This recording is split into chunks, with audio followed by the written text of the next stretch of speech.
In June 1942, George Beurling, too much of a rule-breaker for the structured squadrons fighting over France, has been let loose on the enemy-ridden skies of Malta. His lone Spitfire twists through a storm of gunfire. Suddenly, he spots movement, a Messerschmitt slipping away. Beurling dives hard, cutting through the sky, and while the German pilot swerves left and right, the Canadian pilot stays locked on his tail. Hours of obsessive gunnery training pay off, as he sends a short burst that tears through the Messerschmitt's rear and sends it into a spiraling dive. Beurling doesn't bother to check on his prey. He's not interested in reports or credit. The Falcon of Malta was just there to fly.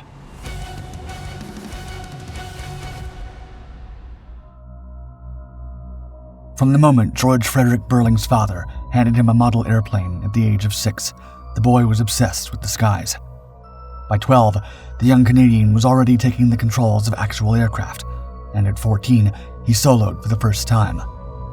Licensed as a pilot by 17, George's sole dream was to conquer these machines.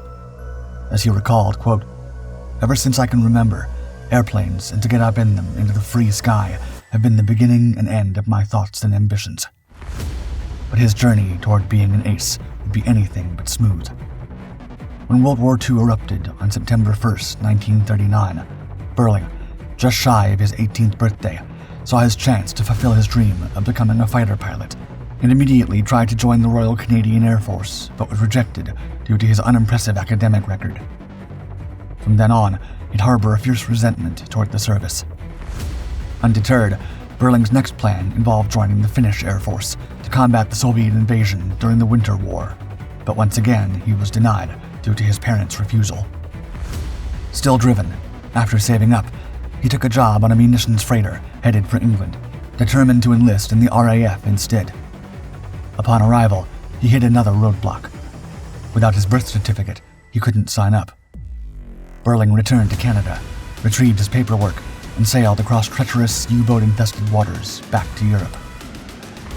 Finally, his perseverance paid off when the RAF accepted him into its ranks in September 1940.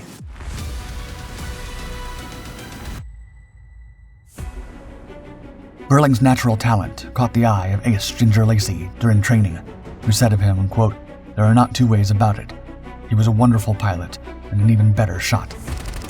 Known for his precise shooting, Beurling spent countless hours perfecting gunnery techniques such as estimation of range, deflection, bullet trail, and bullet drop, practicing until they became second nature. However, his talent came hand in hand with peculiar quirks that made him stand out in more ways than one. Often described as a lone wolf, Beurling had few friends and kept to himself, spending most of his time obsessing over aircraft performance and gun mechanics.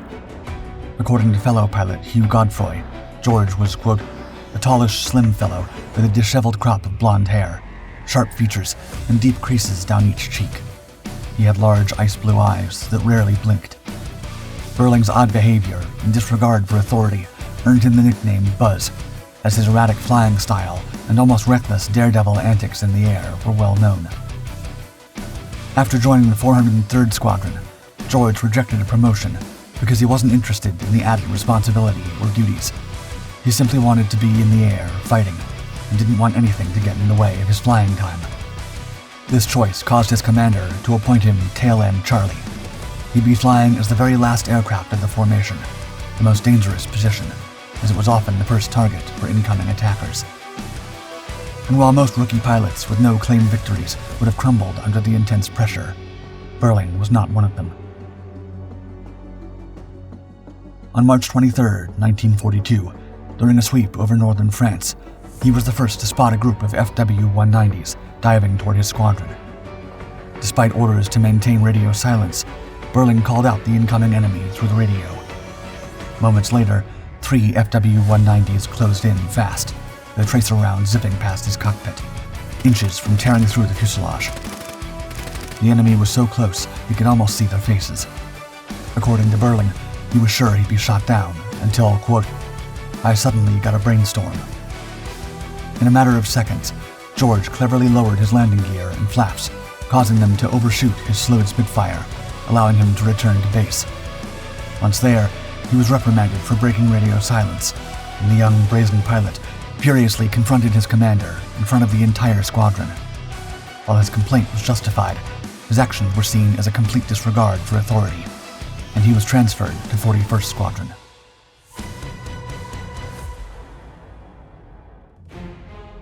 Once again assigned to the vulnerable tail-end Charlie position in 41st Squadron, in March 1942, during a high-altitude patrol over Calais, Beurling's Spitfire took heavy fire from a group of FW-190s that pounced on his unit. Cannon shells shredded his wings and knocked out his main guns, but Beurling remained calm. With the Germans closing in, he flew straight into the sun's blinding glare, causing his pursuers to overshoot. Once they dashed past him, he fired his remaining machine guns, tearing the lead plane in two before breaking away. A few days later, Beurling again spotted incoming enemy fighters before anyone else, but his radio warning went unheeded. This time, George decided not to wait for permission. In breaking formation without orders, he dove toward the Germans and opened fire, taking down their leader before the others could react. Another reprimand awaited him when he landed, but his results spoke louder than any words. Frustrated by constant reprimands for his unorthodox tactics, Beurling seized an unexpected opportunity. When orders came for another pilot to deploy overseas, he volunteered without hesitation. Boarding a ship with an unknown destination, Beurling had no clue where he was headed until the rocky shores of Malta came into view. On June 9, 1942, George Beurling, not yet 21, flew a Spitfire 5 off HMS Eagle and landed on Malta, an island that had been under relentless Axis siege for 2 years. Malta's strategic position in the Mediterranean made it essential to disrupt German and Italian supply routes to North Africa. As a result, the island faced constant bombardment from Axis forces. With Sicily only 70 miles away, the Axis could deploy vast air power to crush British defenses. For that same reason, despite being outnumbered sometimes 10 to 1, the British were determined to hold the island. Beurling arrived at 249th Squadron with a troubled reputation, but instead of trying to rein him in, his new wing commander, Laddie Lucas, chose to build trust, a decision that would prove invaluable as Beurling never betrayed that faith. On June 12th, Beurling had his first dogfight in Malta, engaging 8 Bf-109s and claiming 1 victory. While other RAF pilots took breaks, Beurling spent hours mastering deflection shooting, calculating how far ahead to aim so his bullets would meet the enemy aircraft mid-flight. This relentless dedication soon paid off, leading to an unmatched string of victories that solidified his status as one of Malta's most effective aces. On July 6, 1942, Beurling flew 3 intense sorties, taking down 2 Mach-E 202s and an Me-109. With these added to his earlier victories, he became an ace, though there was no celebration. His fellow pilots continued to treat him as an outsider, but his precision was undeniable and quickly becoming legendary. On the 27th, he shot down Italian ace Furio Doglo Nicolt and his wingman, followed by another Me-109 2 days later. By the end of his July blitz, he scored 17 confirmed victories, earning him a Distinguished Flying Medal and a bar. The iconic battles over Malta began attracting international attention, and reporters clamored to know more about the so-called Falcon of Malta. The RAF responded by promoting him to flying officer on July 30th, a decision made more out of embarrassment than merit, as Beurling didn't want the rank and continued to live and eat with the sergeant pilots. This erratic behavior earned him yet another nickname, Screwball. As the war dragged on into autumn, combat grew more savage. Exhausted and malnourished, Beurling lost over 50 pounds but refused to give up. After spending a week bedridden with illness, he forced himself back into the cockpit to battle Messerschmitt circling Malta. In September, he was awarded the Distinguished Flying Cross.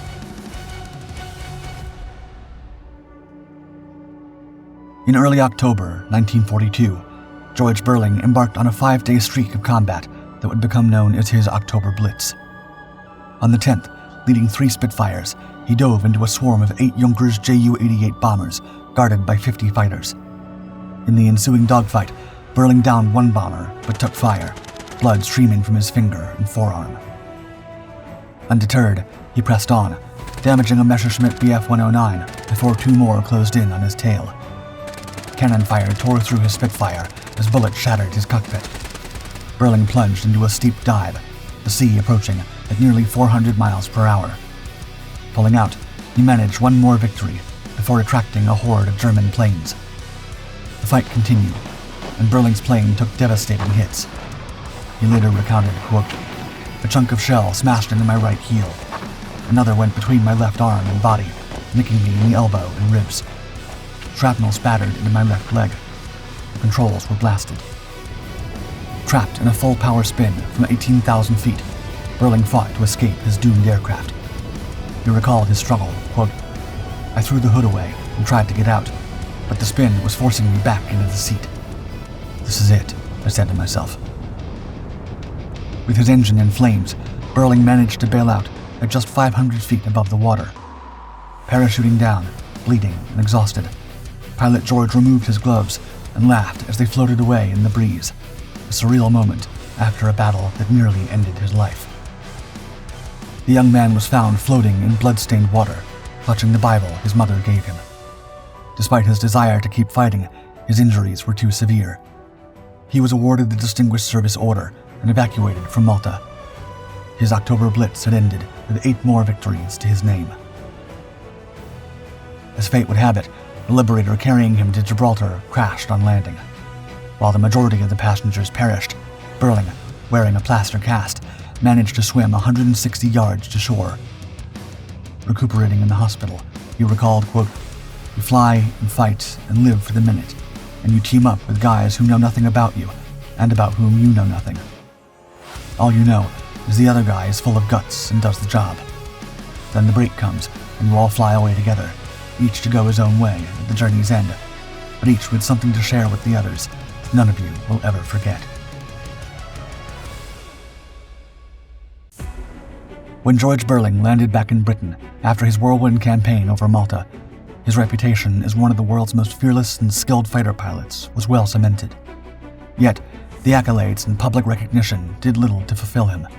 After traveling back to Canada for a victory tour, the role of celebrity spokesman didn't suit him, especially due to his disdain for his home nation's Air Force rejecting him.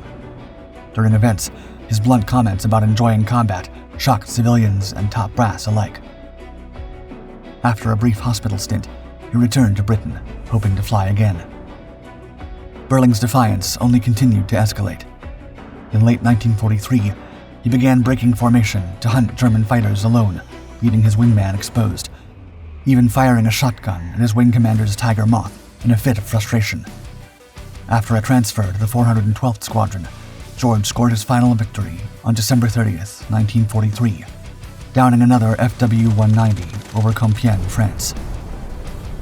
Despite his brilliant combat record, Beurling's inability to follow orders and work within a team led to his grounding and eventual discharge in 1944.